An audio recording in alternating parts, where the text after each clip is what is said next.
The best minds of our time are telling us in no uncertain terms that you and I are living a time unlike any other time in recorded human history.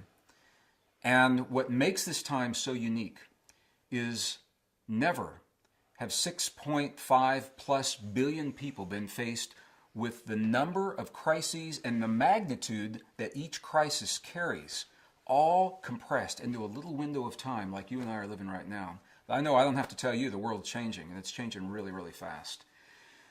One of the hallmarks of a time that we're living now, if we are to look at the cycles of the past, what we begin to understand is that we're not the first civilization to have lived a little window of crisis. We are the largest and the most recent. But we know that these things have happened in the past, in previous cycles of time.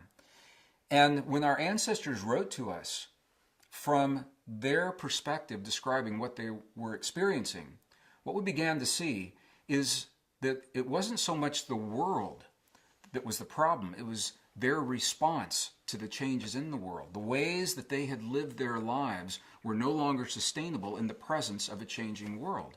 We've got to ask ourselves, are we experiencing the same thing right now? The hallmark that I'm referring to is simply this.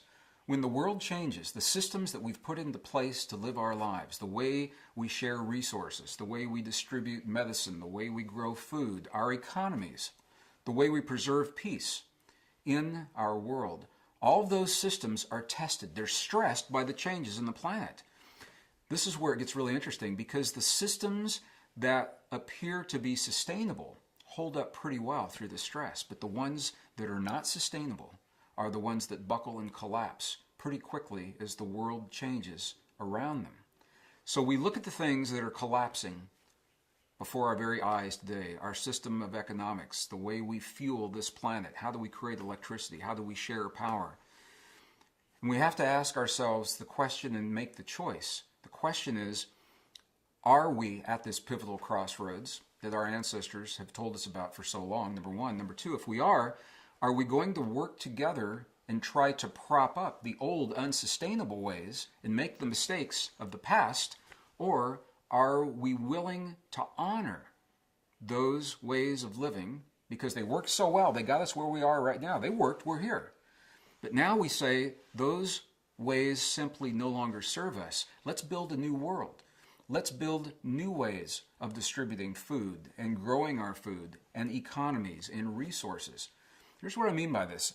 An economy that is based on an ever-expanding market share cannot be sustainable. An economy that's based on one person doing well at the expense of someone else, ultimately that's not sustainable. Creating electricity and distributing it throughout the world by burning a finite source of fuel that destroys the very world that we love and cherish, that's not sustainable in the long run. All these things got us to where we are.